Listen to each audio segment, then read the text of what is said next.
안녕하세요. 반갑습니다. 허재삼 작가입니다. 오늘 제가 여러분들께 소개해드릴 책은요, 일묵 스님이 지으신 이해하면 사라진다. 먼저 지은이 소개를 하겠습니다. 일묵, 해인사 백년암에서 원택 스님을 은사로 출가하였다. 범어사 강원을 졸업했고 봉암사 미얀마 파우국 제명상센터, 영국 아마라와띠, 프랑스 플럼빌리지 등 국내외 수행처에서 수행하였다. 2009년 서울에 초기 불교 가르침을 전하는 제따와 선언을 개원하였고 2018년 강원도 춘천으로 수행 도량을 이전하였다. 들어가며 사람들은 살면서 괴롭고 원하지 않는 일들을 마주하게 됩니다. 이럴 때면 스트레스, 짜증, 우울, 슬픔, 분노, 절망 등의 마음이 일어나면서 많은 정신적 고통을 겪게 됩니다. 불교에서는 이와 같은 마음을 통틀어 성냄 또는 화라고 합니다. 화는 자신을 괴롭게 할 뿐 아니라 타인도 괴롭게 하는 아주 해롭고 위험한 마음입니다. 화를 내면 먼저 자신이 고통스럽습니다. 화를 일으키는 것 자체가 정신적인 괴로움을 가져오며 화가 제어되지 않고 자라게 되면 우울증, 공황장애 등과 같은 병적인 증상으로 이어집니다. 또한 화가 많으면 몸도 불편해지고 육체적인 통증도 더 많이 경험하게 됩니다. 심지어 현대의학에서는 화의 일종인 스트레스를 수많은 질병의 발병 원인으로 지목하고 있습니다. 더구나 화는 타인도 고통스럽게 합니다. 화를 기반으로 인간관계에서 수많은 갈등과 고통이 생길 뿐 아니라 폭력, 살인, 테러 등 수많은 사회적 문제 등이 발생합니다. 이러함에도 사람들은 화를 어떻게 이해하고 버려야 하는지를 잘 알지 못합니다. 살면서 화에 대해 제대로 배운 적이 없기 때문입니다. 그래서 사람들은 자기가 나름 체득한 방식대로 화에 대처하며 삽니다. 화가 나면 자극적인 음식을 먹거나 술을 마시거나 음악을 듣거나 영화나 드라마를 보거나 데이트를 하는 등 감각적 욕망을 즐김으로써 풀기도 하고 때로는 화를 분출하고 터뜨려서 해소하기도 하며 반대로 화를 억누르고 참으려 노력하기도 합니다. 그러나 화를 욕망으로 풀다 보면 욕망이 점점 커지면서 그 반작용으로 불만족도 커지게 됩니다. 화를 터뜨리는 것은 나와 타인 모두를 괴롭게 합니다.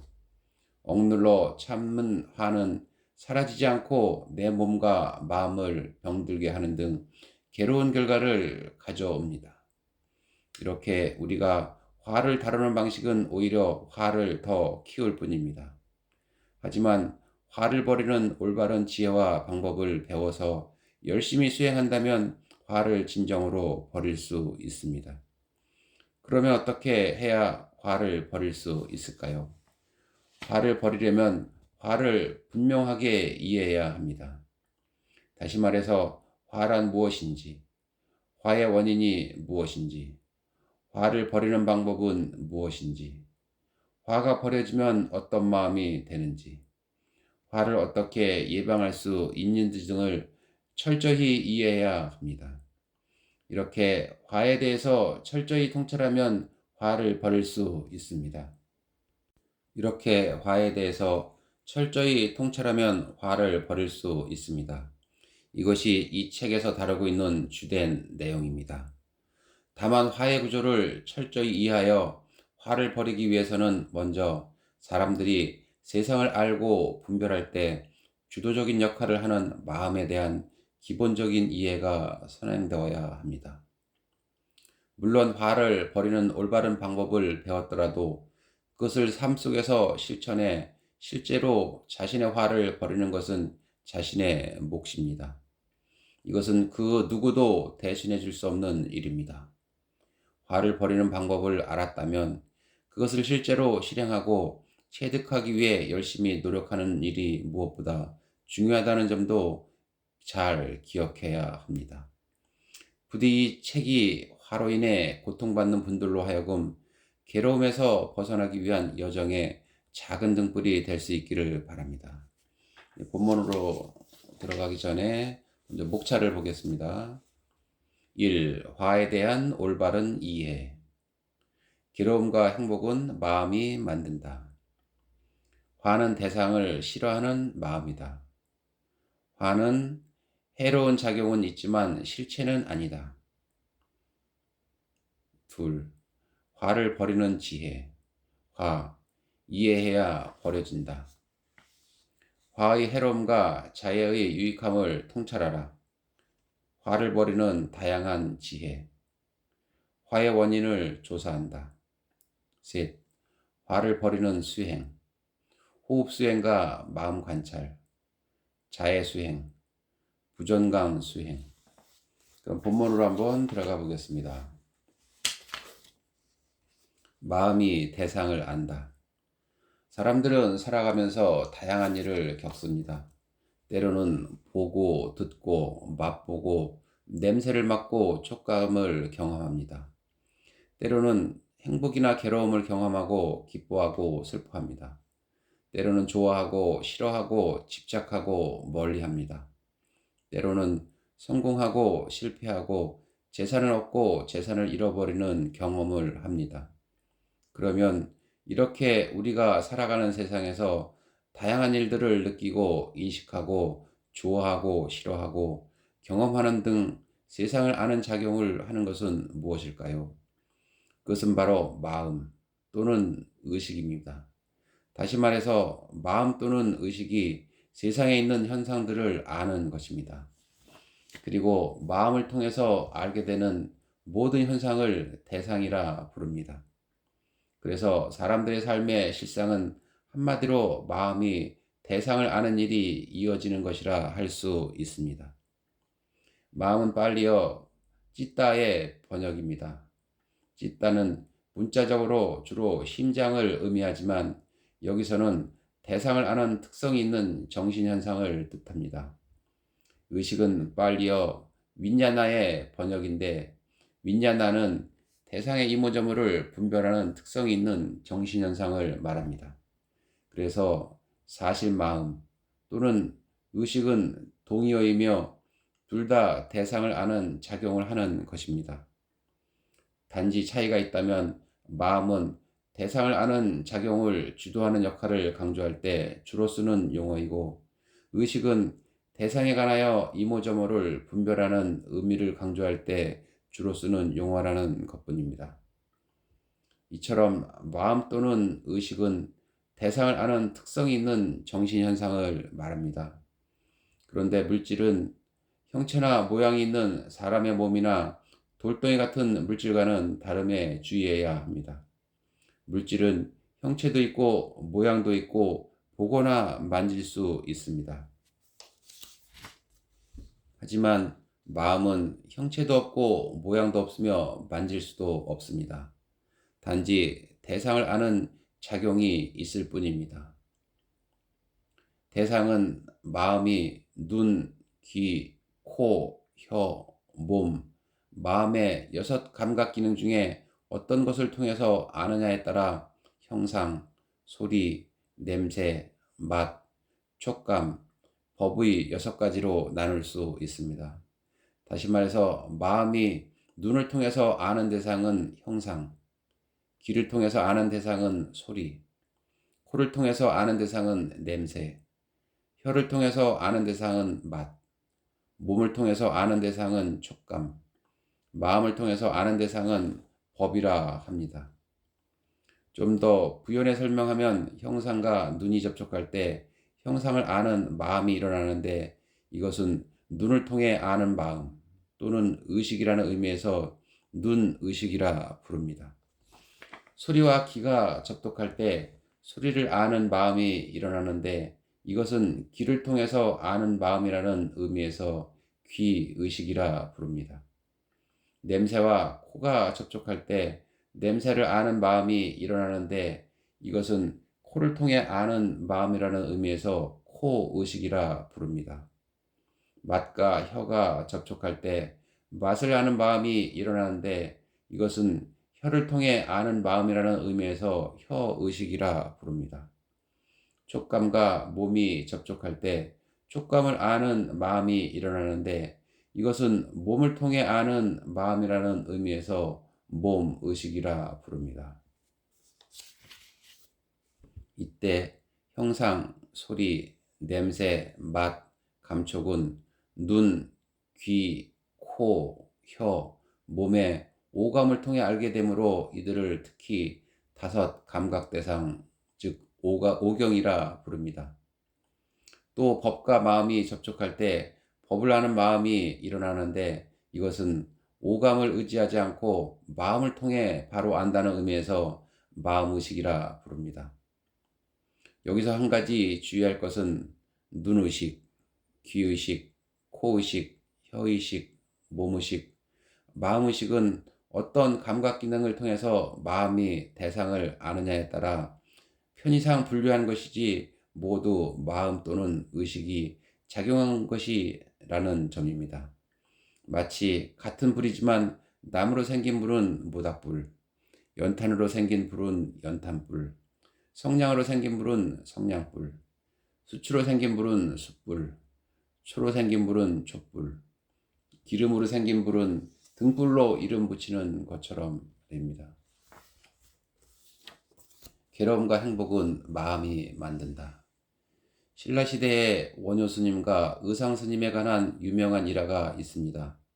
두 분은 불교를 배우기 위해 함께 당나라로 가던 중 산속에서 길을 잃었습니다.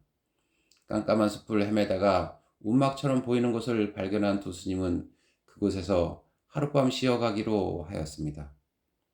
두 분은 너무 피곤하여 주변을 살필 겨를도 없이 눕자마자 깊은 잠에 빠져들었습니다.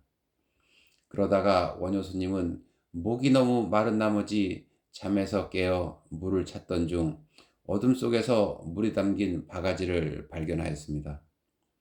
그리하여 기쁜 마음으로 물을 마셨는데 그 물은 너무나 달콤하고 맛있었습니다. 스님은 이렇게 갈증을 해소한 후에 편히 잠을 잤습니다. 아침이 되어 잠에서 깨어났을 때 두 분은 깜짝 놀랐습니다. 두 분이 잠을 잔 곳은 움막이 아니라 누군가에 의해 파헤쳐져 있던 무덤 속이었고 더구나 원효 스님이 어젯밤 마신 물은 해굴에 고여 썩어 있던 썩은 물이었기 때문입니다. 원효 스님은 자신이 마신 물이 그 물이었음을 알고서는 구역질하고 토해내면서 힘들어했습니다.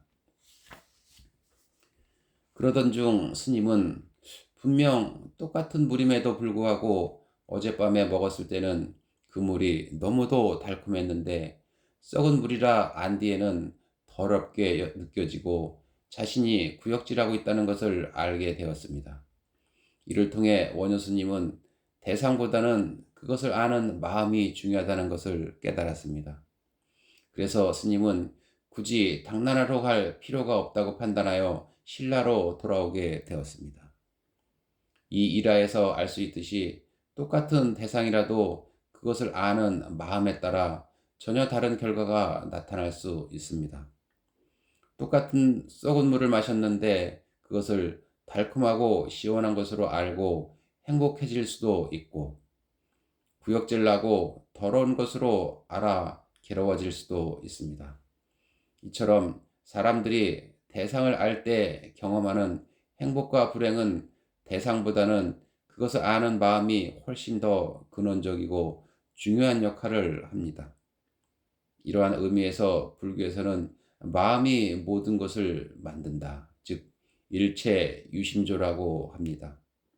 이 말은 대상이 아무 의미가 없다는 뜻이거나 마음이 실제로 세상의 모든 것을 창조하고 만든다는 의미는 아닙니다. 대상보다는 그것을 아는 마음이 사람들이 경험하는 행복과 불행에 훨씬 더 중요하다는 의미로 이해하는 것이 바람직합니다. 물론 대상보다 마음이 더 중요하다는 말이 사람들의 행복과 불행에 대상이 아무런 영향을 주지 않는다는 말은 아닙니다. 앞서 설명했듯이 눈과 형상, 귀와 소리, 코와 냄새, 혀와 맛, 몸과 감촉, 마음과 법이 접촉할 때 각각 눈의식, 귀의식, 코의식, 혀의식, 몸의식, 마음의식의 6의식, 즉 마음이 일어납니다. 그래서 대상은 마음이 일어나는데 필수적인 조건일 뿐만 아니라 사람들이 경험하는 행복과 괴로움에도 큰 영향을 줍니다. 다시 말해서 몸의 통증, 가난, 타인의 괴롭힘, 비난, 더위와 추위 등과 같이 사람들이 원하지 않는 대상을 만날 때는 보통 괴로운 마음이 일어납니다. 반면에 몸의 편안함, 재물의 풍족함, 타인의 존중, 쾌적한 날씨 등과 같이 사람들이 원하는 대상과 접촉할 때는 보통 행복한 마음이 일어납니다. 하지만 괴로움이나 행복이 전적으로 대상 때문에 일어난다고 말할 수는 없습니다. 만약 대상 그 자체에 괴로움이나 행복의 속성이 내재해 있다면 괴로움의 속성이 있는 대상과 접촉할 때는 오직 괴로운 마음만 일어나고 행복의 속성이 있는 대상과 접촉할 때는 오직 행복한 마음만 일어날 것입니다. 하지만 실제 똑같은 대상을 만나더라도 괴로운 마음이 일어날 수도 있고 행복한 마음이 일어날 수도 있습니다. 예를 들어 타인에게 괴롭힘을 당할 때 보통 사람은 화를 내겠지만 수행이 깊은 사람은 그 사람을 원망하지도 화를 내지도 않고 마음이 평온할 수 있습니다. 반면 타인에게 존중받을 때 어떤 사람은 그것에 만족하고 마음에 행복해지지만 자만이 많은 사람은 만족하지 못하고 좀 더 존중해주지 않는다며 화를 내면서 마음이 괴로워질 수 있습니다.